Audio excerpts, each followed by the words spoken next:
After 8 years under a Democratic governor, North Carolina Republicans feel they have a good chance to win back the executive office.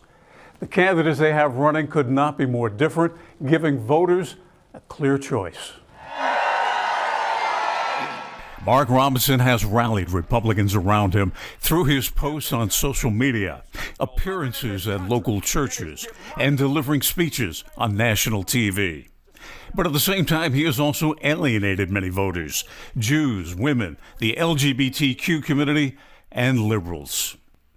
He states in his most recent fundraising pitch, quote, "Nothing angers a woke liberal more than a black man that has freed himself from their plantation of welfare and victimhood, except for this, a black man that has done so as a proud conservative." I grew up in a household where we believed in conservative principles. The lieutenant governor did not grant us an interview for this story, but he did speak with us when he released his book, We Are the Majority: The Life and Passions of a Patriot. In his book, Robinson says he's 100% pro-life and calls exceptions such as rape and incest side issues. What do you mean by that?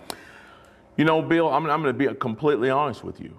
This is a thing that really vexes my spirit. It really does. In North Carolina, laws are changing on abortion. Would you make exceptions for rape and incest? I don't know, and I'll tell you why I don't know. And some people on my side of y'all, people that like me, may not like this. Since then, Robinson has made conflicting statements about abortion. First, that he'd ban it completely if given the chance, then denying he ever supported a ban without exceptions. I just want to know if you favor banning abortion in North Carolina. My answer is simply this. I've always been pro-life, except with the three exceptions: rape, incest, and danger to the mother. State Treasurer Dale Folwell's position on abortion may be clear, but his path to victory in the GOP primary is not. Robinson holds a commanding lead in the polls. He's the latest example in history of someone who has risen to power by selling and spewing hate and rage. The Winston-Salem Republican says his party needs to change. We cannot have a Republican Party that's based on hate.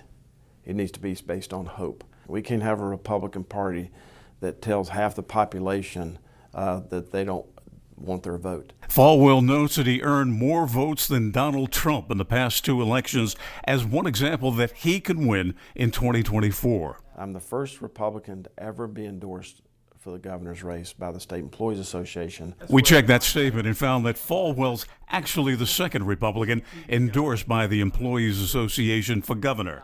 A spokesman for the group tells WXII 12 News that Republican Patrick Ballantyne was the first, endorsed back in 2003. Unlike Raleigh politicians, I'll show up for work every day.